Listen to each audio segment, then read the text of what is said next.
cho tất cả mọi người đã trở lại với kênh Rub TV. Hôm nay anh em chúng ta sẽ đi rồi các bạn ơi, Rub đi rồi, nhưng bây giờ anh em chúng ta Rub thấy trên kia có một cái trái nó đỏ đỏ, Rub xem nhưng mà nó giống trái gì đó nhưng chưa biết. Bây giờ để Rub sẽ qua đó rồi xem thử cái quả gì. Nếu mà quả đó ăn được thì chúng ta sẽ ăn luôn. Ok, đi.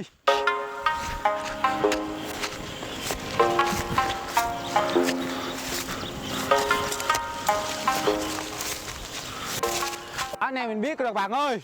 Wow, đặc biệt có các bạn ơi. Wow, quả này mình biết rồi. Sao nó nhỏ nhỏ quá, tội nghiệp quá các bạn ơi. Bây giờ thì Rub cùng giới thiệu cho các bạn luôn. Giờ Rub mới tới đây thì phát hiện ra đây là cái quả ra nước miếng rồi. Đây nè. Sao quả này nó nhỏ quá ta.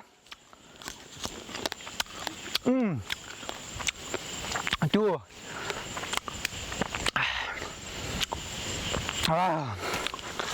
Các bạn ơi, thật sự là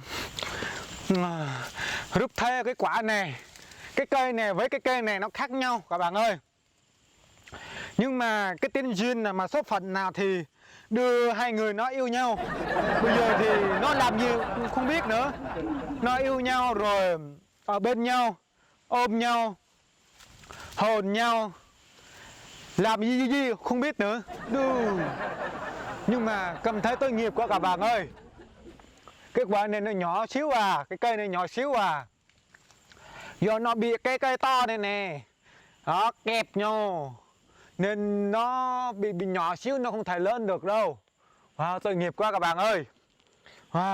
Đây là cái phun này, cái này là cây khác, cái này người ta gọi là cây phun nụ, cái đa, cây xanh gì đó, phun nụ. Nhưng mà cái này là chúng tôi gọi là bò chinh. Đó, đây là cái cây chinh, phun bò chinh.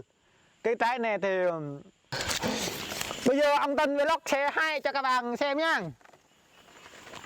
Đó, bây giờ thì giới thiệu cho các bạn, mình là chồng của Ba Tân Vlog các bạn ơi. Bây giờ thì chồng của Ba Tân Vlog sẽให้cho các bạn quả này, rồi Ba Tân như Ba Tân Vlog hay là trong ông Tân Vlog tôi sẽให้.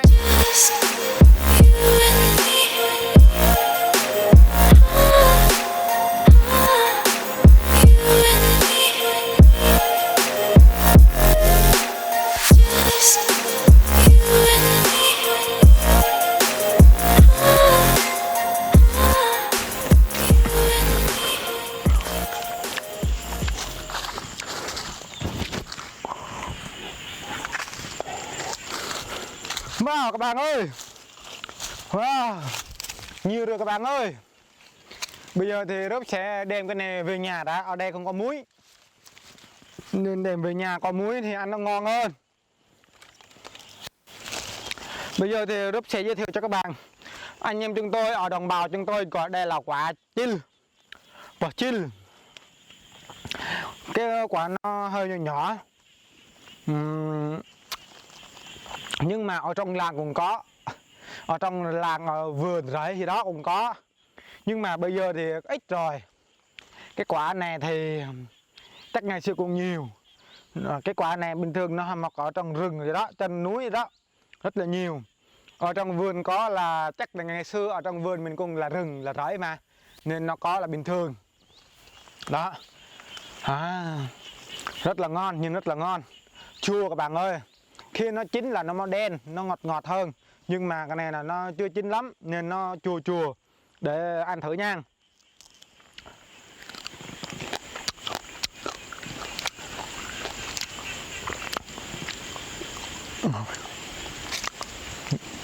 Thì phun như mình đây. Trên kia còn có một cái nữa, có một cái cây, cái quả này nữa.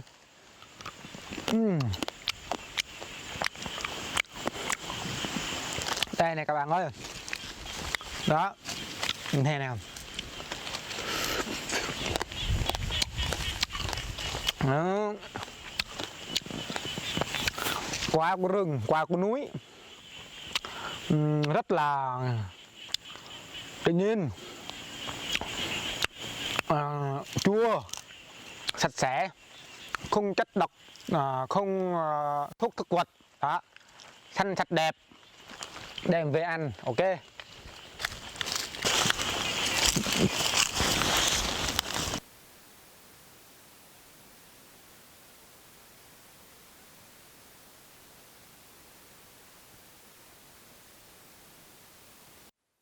Chúng tôi đã về tới nhà rồi thì anh em chúng ta sẽ giá thôi, giá rồi làm món ăn món ngon này, ok.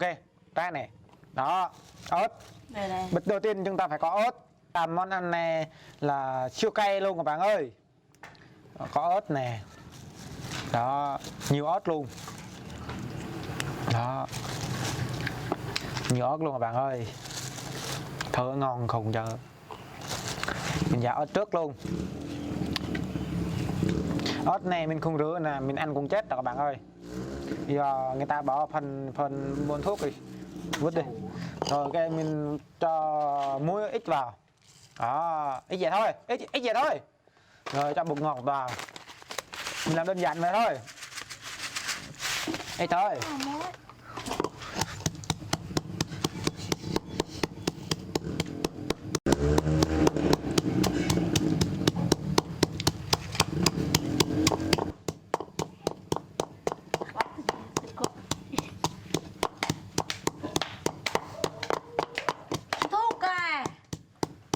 Đó, như các bạn thấy này, đó, đây là ớt đã giả nó đã cũng như đã xong, đó.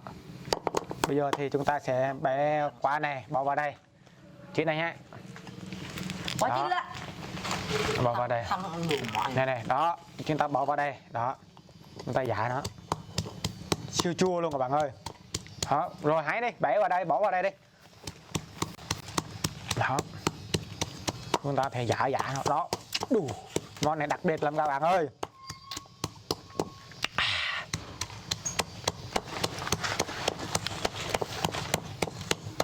Lọc sạt. Thới này các bạn ơi, đó, các bạn nhìn có đã không các bạn ơi.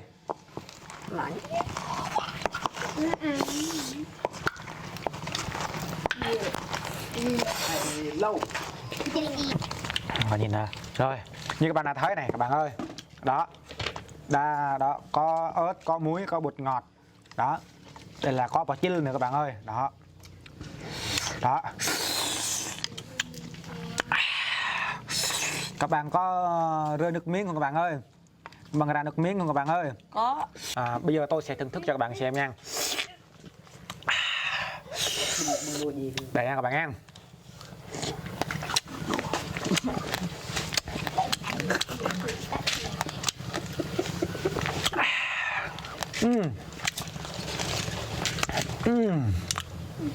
Ha. 3 lần tôi sẽ thử cho các bạn ăn. Nghe không?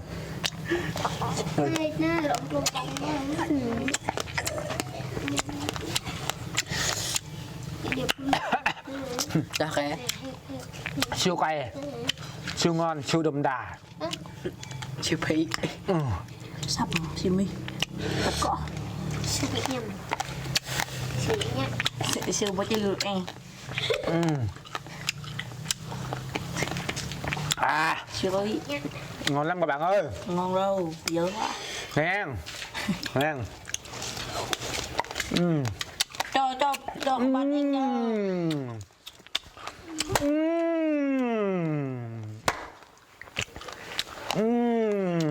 Thôi ăn ơi. Tôi thích mà.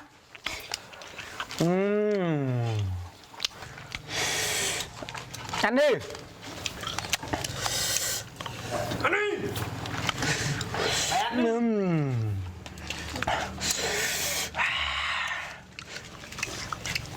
Bữa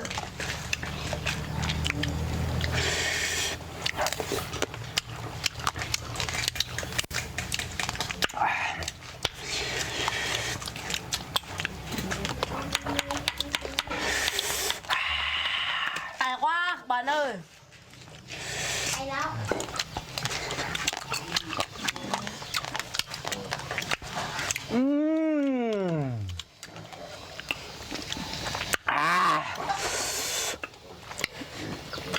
mày.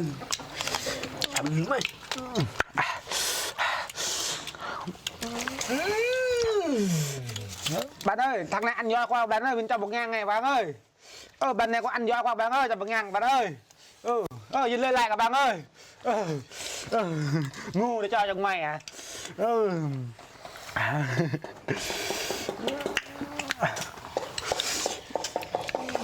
Giờ cho khinh hằng. Thêm từng tôi ăn là xịt nhâm. Tụi bạn đứng. Lấy cơm ăn nữa các bạn ơi. Như các bạn đã thấy thì bây giờ thì ăn xong rồi các bạn ơi.